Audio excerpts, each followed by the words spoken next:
When ESPN's China Woolmike decided to take a shot at Indiana Fever fans right to Kelsey Mitchell's face, she had no idea what was coming. The veteran WNBA analyst thought she was making a casual jab, but Mitchell's response completely flipped the script in a moment that exposed everything wrong with the anti-Clark narrative.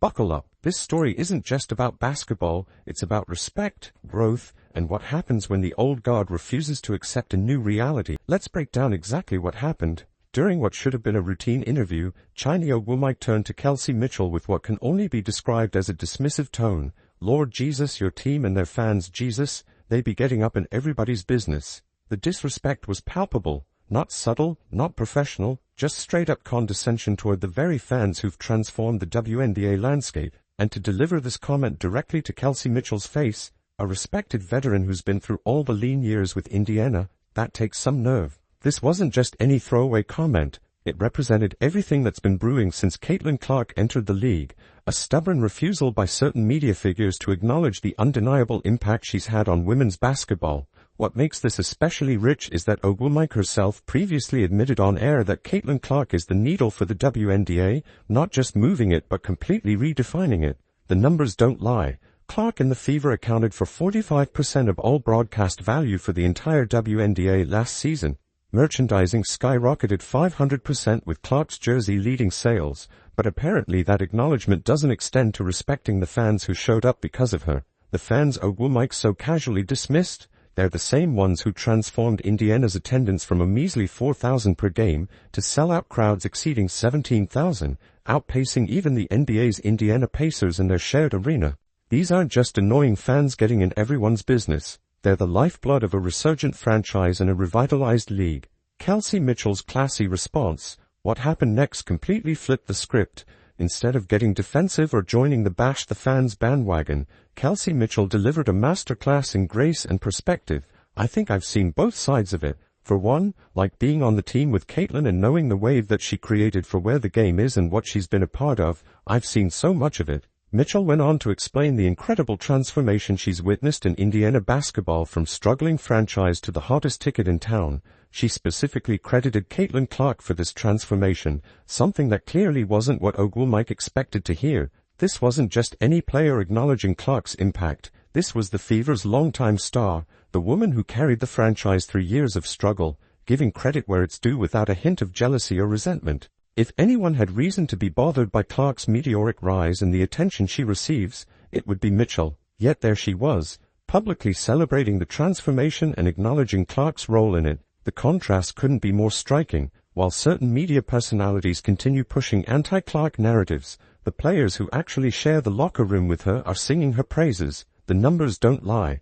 The evidence of Clark's impact isn't just anecdotal, it's overwhelming and irrefutable. When reports emerged that Clark's jersey sales ranked second across not just the WNBA but the entire NBA, behind only Stephen Curry and ahead of LeBron James, Luka Doncic, and even Michael Jordan, it confirmed what fans already knew.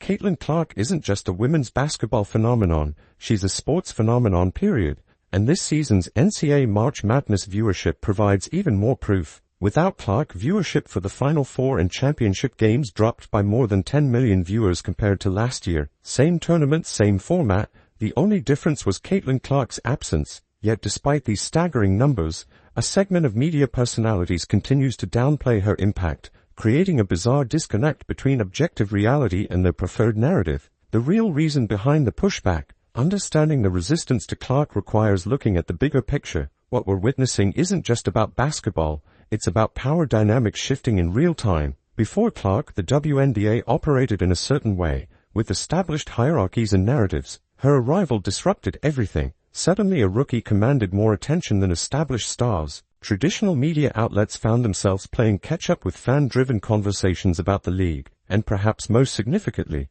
Clark's style of play, modeled after NBA stars like Steph Curry rather than WNBA traditions, represented a fundamental shift in how women's basketball could be played and marketed. The resistance isn't really about Clark herself, it's about what she represents, a future where the old rules no longer apply. This explains why some analysts seem to twist themselves into knots trying to diminish her impact. It's why they'll praise other rising stars like Paige Buchers, while finding ways to criticize Clark or her fans. As one anonymous WNBA general manager put it, what Caitlin did last year was so special and unique, Paige is a special player. I think she'll be a good player this year, but I'm not expecting a Caitlin-like impact, and it's an unfair bar to set. Even league insiders recognize the difference, yet some media personalities seem determined to ignore it. The fan base that changed everything. Let's talk about these fans that Woolmike so casually dismissed. Who are they, really? They're passionate basketball supporters who found something to believe in. They're new viewers who might never have watched women's basketball before Clark. They're longtime fans energized by the new attention and possibilities.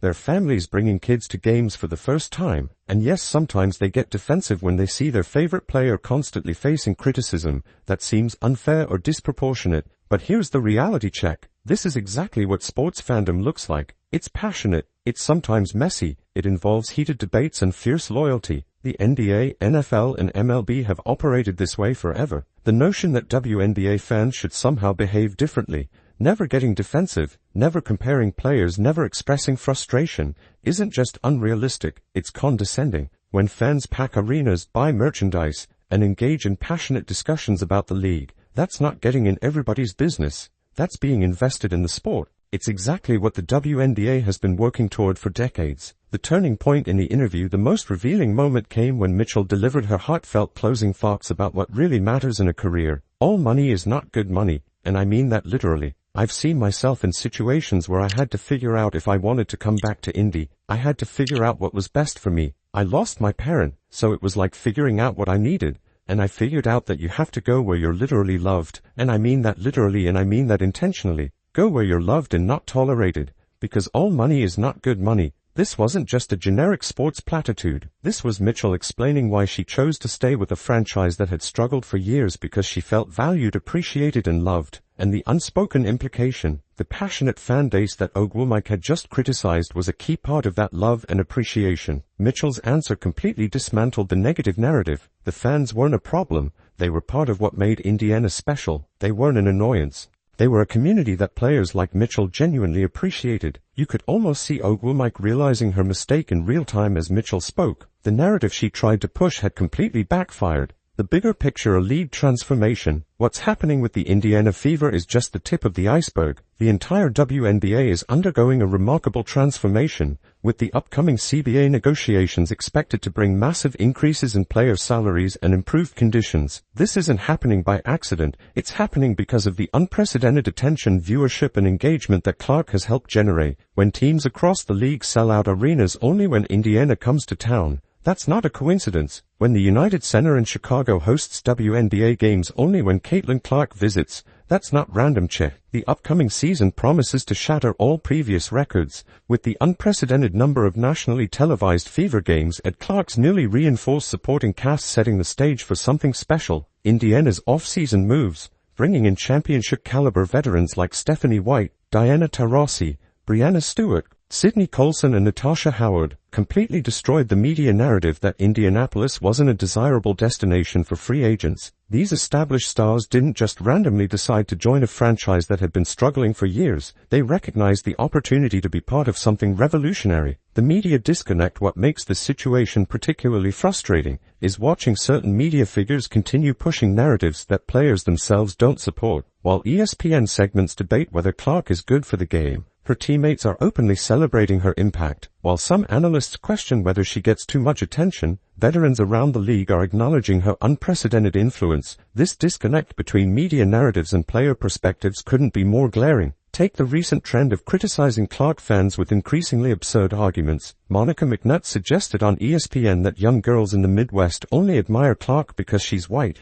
The Guardian published an article claiming Clark fans dislike Paige Bueckers because Bueckers is more vocal about social justice. These aren't just bad takes. They're desperate attempts to maintain control of a narrative that's already slipped away. Meanwhile, respected legends like Serena Williams have offered a much more straightforward perspective. If people are negative, it's because they can't do what you do, basically. The increasing desperation of anti-Clark arguments suggests a recognition, however reluctant, that the paradigm has shifted, and there's no going back. What happens next? As the WNBA season approaches, the tension between the old guard and the new reality will only intensify. Every sellout crowd, every rating spike, every merchandise record will further demonstrate Clark's unprecedented impact. For players like Kelsey Mitchell who embrace this new era, it represents an incredible opportunity. The rising tide truly is lifting all boats, bringing more eyes, more endorsement opportunities, and soon more significant contracts to players across the league. For media personalities who continue fighting this reality, the cognitive dissonance will only grow more uncomfortable. There's simply no way to reconcile the objective data with their preferred narratives. The question isn't whether Caitlin Clark has transformed women's basketball. That's already been definitively answered. The question is when the entire ecosystem around the sport will fully acknowledge and embrace this transformation. Kelsey Mitchell already has. Her teammates have. The fans packing arenas across the country have. The veterans signing with Indiana have. It's only a matter of time before everyone else catches up. What started as a dismissive comment about Fever fans ended up revealing something much more significant. The unbridgeable gap between those who understand what's happening in women's basketball and those who still refuse to see it. Mike's casual criticism of Fever fans wasn't just rude. It was embarrassingly out of touch. These fans aren't the problem. They're the future. Their passion, their energy, their willingness to engage is exactly what women's basketball has been working toward for decades. And as Kelsey Mitchell's gracious response demonstrated, the players who experience this fan enthusiasm firsthand understand its value far better than the analysts criticizing it from afar. In the end, this isn't just about Caitlin Clark or Indiana Fever fans. It's about a sport and transformation, and the growing pains that come with it. It's about whether we embrace positive change or cling to outdated perspectives. Kelsey Mitchell chose embrace. The question is, when will everyone else? This ESPN host thought she could trash Caitlin Clark fans right to Kelsey Mitchell's face, but Mitchell's response changed everything. Next video reveals how Clark's impact is forcing major WNBA contract changes.